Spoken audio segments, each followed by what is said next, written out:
সে হয়তো পর্দা মেনটেন করে না, একটু হিপ হপ স্টাইলে চলাফেরা করে, তো সে ভাবলো যে না, আমি তো অনেক ভুল করে ফেলছি, আমি সংশোধন হব, আমি প্র্যাকটিসিং হতে চাই। তো এখন যখন সে আপনার কাছে আসছে নাসিহাত নেওয়ার জন্য, আপনি যদি বলেন যে তোমার এই করতে হবে, বোরকা ঝুলাইতে হবে, হাত মোজা পা মোজা, পারবে?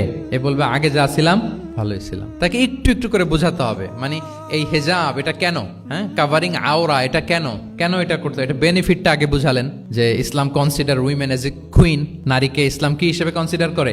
রানী হিসেবে। তো রানীর তো একটা ড্রেস কোড থাকবে, স্পেশাল পোশাক থাকবে, এগুলো বুঝাবেন। সে যাতে একটু নিজেকে গুছিয়ে চলে, শুরুর দিকে আপনি এই বার্তা দিতে পারেন যে একটু গুছিয়ে চলতে হবে। এরপর একটু শালীন পোশাকে যেন সে অভ্যস্ত হয়, এটা বললেন। সে যখন শালীন পোশাকে অভ্যস্ত, তারপরে হেজাবের ফজিলত বললেন, সে যেন হেজাব পরে। যখন সে হেজাব পরে, এরপরে তাকে নেকাবের কথা বললেন। এইভাবে আস্তে আস্তে তাকে বোঝাতে হবে। কিন্তু একবারে যদি সব চাপিয়ে দেন, বলেন তো আওয়াজ করে, সে কি ওটা রিসিভ করতে পারবে?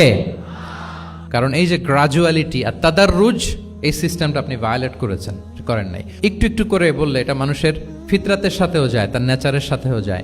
আমরা মদ হারাম হওয়ার কথা জানি, কয়টা স্টেপে হারাম হয়েছিল মদ? একবারে যদি বলা হতো বন্ধ করার সহজ হতো সাহাবাদের জন্য?